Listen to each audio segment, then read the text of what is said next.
Hello मेरे दोस्तों, स्वागत है आप सभी का आपके अपने YouTube channel SS study material पर। दोस्तों, आज हम लोग यहाँ पर बात कर रहे हैं VBU के सेमेस्टर 2 जिनका सेशन 23 से 27 है, उनका ज्योग्राफी मेजर का एक बहुत इंपॉर्टेंट क्वेश्चन को। ठीक है, क्वेश्चन क्या है पढ़ लेते हैं। लिखा है कि भारत में कोयले के वितरण एवं उत्पादन का वर्णन कीजिए। तो ये आपका क्वेश्चन है।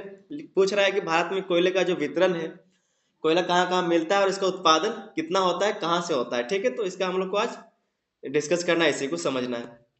अगर आप वो चैनल पर नए हैं तो चैनल को सब्सक्राइब कर लीजिए, वीडियो को लाइक कर लीजिए और बेल आइकन को दबाकर उस पर ऑल को सिलेक्ट कर लीजिए। ठीक है, ताकि यहाँ पर हम जो भी चैनल पे वीडियो अपलोड करें उसका नोटिफिकेशन आप तक पहुँच जाए और आप तुरंत ही उसको देख सकें। ठीक है, क्योंकि एग्जाम नज़दीक आ गया। जैसे रिजल्ट आएगा आपका एग्जाम ले लिया जाएगा। और जितना हो सके अपने दोस्तों तक भी इस वीडियो को शेयर कीजिए ताकि वे लोग भी तैयारी कर सकें। ठीक है, समझते हैं क्या लिखा है। लिखा है कि कोयला भारत में मौजूद सबसे महत्वपूर्ण और प्रचुर मात्रा में उपलब्ध जीवाश्म ईंधन में से एक माना जाता है। कोयला जो है वो भारत में मौजूद है, प्रचुर मात्रा में मौजूद है और एक बहुत ही महत्वपूर्ण जीवाश्म ईंधन है। ठीक है, आगे है कि भारत की ऊर्जा आवश्यकताओं में कोयले का योगदान 55% से अधिक है। कोयला भारत के औद्योगिक क्षेत्र के निर्माण के लिए एक आधारभूत संसाधन है। ठीक है, क्या बोला जा रहा है कि इसका जो कोयले का योगदान है ऊर्जा आवश्यकता में, उसका 55% है। फिर बोला जा रहा है कि कोयला भारत के औद्योगिक क्षेत्र के निर्माण के लिए एक आधारभूत संसाधन है। ठीक है, आगे लिखा है कि पिछले कुछ वर्षों में तेजी से बढ़ती जनसंख्या, जल विद्युत परियोजनाओं पर पर्यावरण संरक्षण संबंधी प्रतिबंधों तथा भारत में ऊर्जा प्रणाली की भू राजनीतिक धारणा को देखते हुए यह माना जा रहा है कि भारत के संदर्भ में कोयला ऊर्जा का एक महत्वपूर्ण स्रोत बना रहेगा। ये जो कोयला है वो आपका एक महत्वपूर्ण स्रोत बना रहेगा। जैसा यहाँ पर मांग हो रहा है, लोगों का जैसे आबादी बढ़ रहा है, जनसंख्या जैसे बढ़ रहा है, इससे क्या पता चल रहा है कि जो कोयला का जो स्रोत है उसका बढ़ता रहेगा। ठीक है, मांग बढ़ता रहेगा। आगे क्या है, आगे लिखा है कोयले का वर्गीकरण। कोयला कितने प्रकार का होता है उसका वर्गीकरण किया गया, उसको समझेंगे। लिखा है कोयले को कार्बन की मात्रा और समय अवधि के आधार पर वर्गीकृत किया जा सकता है। इसके कुछ प्रकार निम्नलिखित हैं। कोयले को कार्बन की मात्रा और समय की अवधि पर वर्गीकृत किया जाता है। ठीक है, जिसका कुछ पॉइंट लिखा हुआ है कि कितने अच्छे अच्छे कोयले होते हैं और किसमें कितना कार्बन होता है, इस तरह से लिखा गया। तो सबसे पहला जो पॉइंट है आपका एंथ्रासाइट। एंथ्रासाइट जो है आपका सबसे बेहतर कोयला है। क्या लिखा है कि यह सबसे अच्छी गुणवत्ता वाले कोयले में से एक है, जिसमें उच्च स्तर का कैलोरी मान होता है और इसमें कार्बन की मात्रा 80 से 95% होती है। यह जम्मू कश्मीर में कम मात्रा में पाया जाता है। और क्या बोला जा रहा है कि ये जम्मू कश्मीर में कम मात्रा में पाया जाता है, बाकी उधर को छोड़ के झारखंड में जो है आपका झरिया, ठीक है, धनबाद का झरिया, वहाँ पर एंथ्रासाइट कोयला मिलता है। ठीक है, आगे दूसरा पॉइंट क्या है, बिटुमिनस कोयला। लिखा है कि इसमें नमी की मात्रा कम होती है, इसमें कार्बन की मात्रा लगभग 60 से 80% होती है तथा कैलोरीफिल का मान बहुत अधिक होता है। क्या बोला जा रहा है कि कैलोरीफिल का जो मान है वो बहुत अधिक होता है। इसके भंडार वाले कुछ महत्वपूर्ण राज्य झारखंड, पश्चिम बंगाल, ओडिशा, छत्तीसगढ़ और मध्य प्रदेश हैं। ठीक है, आगे देखते हैं क्या लिखा है। आगे तीसरा इसका जो प्रकार है वो है लिग्नाइट। इसमें 40 से 55% कार्बन की मात्रा होती है और यह ज़्यादातर भूरे रंग का होता है और इसमें नमी का स्तर बहुत ज़्यादा होता है। इसमें नमी जो है बहुत ज़्यादा होता है, किसमें, लिग्नाइट कोयला में। ठीक है, यह कोयला का प्रकार है। चौथा प्रकार क्या है, पीट। यह लकड़ी से कोयले में परिवर्तन के प्रथम चरण को संदर्भित करता है। जो अभी लकड़ी से कोयला में बदल रहा है वो इसी को संदर्भित करता है, बताता है कि ये अभी पीट है। ठीक है, ये पीट इसी को बोला जाता है। लिखा है कि जिसका कैलोरी मान कम होता है तथा कार्बन की मात्रा 40% से कम होती है। जिसमें कैलोरी मान कम होता है और जिसका कार्बन जो है, कार्बन का मात्रा वो 40% से भी कम होता है। ठीक है, आगे भारत में कोयले का वितरण। अब भारत में कोयला कहाँ कहाँ मिलता है, इसका कहाँ कहाँ वितरण है उसको देखते हैं। भारत में कोयले के वितरण को मुख्यतः 2 श्रेणियों में विभाजित किया जाता है। ठीक है, क्या बोला जा रहा है कि भारत में जो कोयला है इसके वितरण को मुख्यतः 2 श्रेणियों में विभाजित किया जाता है। पहला क्या है, गोंडवाना कोयला। समझते हैं इसमें क्या लिखा है। लिखा है कि गोंडवाना कोयला भारत में कुल भंडार का लगभग 98% और कोयले के उत्पादन का लगभग 99% बनाता है गोंडवाना क्षेत्र में। ठीक है, जो गोंडवाना कोयला है कितना, तो जो कुल भंडार है कोयला का उसमें 98% और कोयले का जो उत्पादन होता है इसमें 99% बनाता है। ठीक है, गोंडवाना क्षेत्र, गोंडवाना कोयला के बारे में बात हो रहा है। आगे बोला जा रहा है कि यह भारत का धातु क्रम ग्रेड और बेहतर गुणवत्ता वाला कोयला है।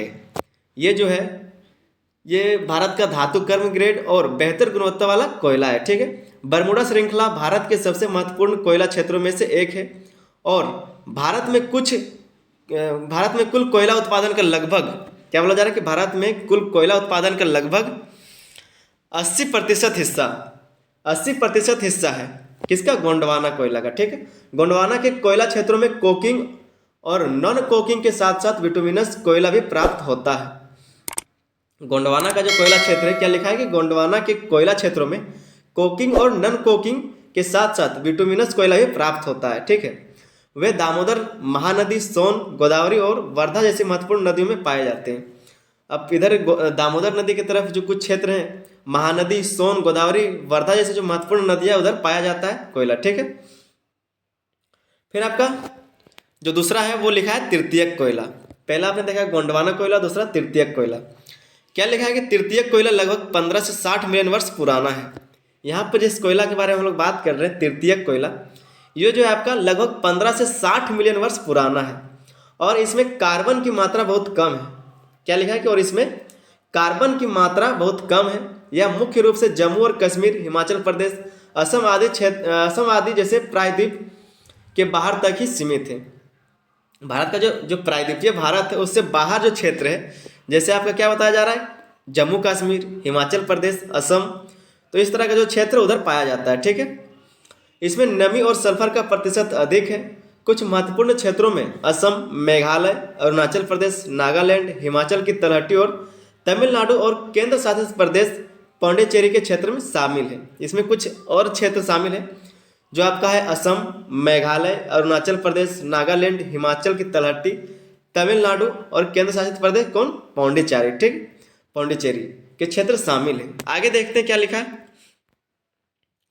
आगे लिखा है भारत में कोयले का उत्पादन। अब भारत में कोयला कहाँ कितना उत्पादन होता है उसको देखते हैं। ठीक है,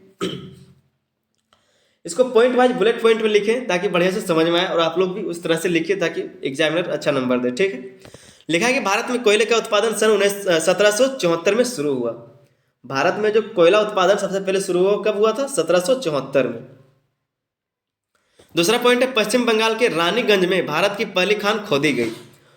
1774 में सबसे पहले कोयला उत्पादन का शुरुआत किया गया और जो सबसे पहला खान खोदा गया था वो कहाँ खोदा गया था? तो रानीगंज में, और रानीगंज कहाँ है? पश्चिम बंगाल में। ठीक है, तीसरा पॉइंट लिखा है कोयला उत्पादन में सन 1900 तक कोई विशेष वृद्धि नहीं हुई। इसके पश्चात भारत में कोयले के उत्पादन में तेजी से वृद्धि होने लगी। बताया जा रहा है कि जो कोयला का उत्पादन है 1900 ईस्वी तक इसमें कोई वृद्धि ज़्यादा नहीं हुआ था, लेकिन 1900 ईस्वी के बाद से इसमें कोयला उत्पादन में जो बहुत तेजी आया। ठीक है, और इसमें वृद्धि हुआ।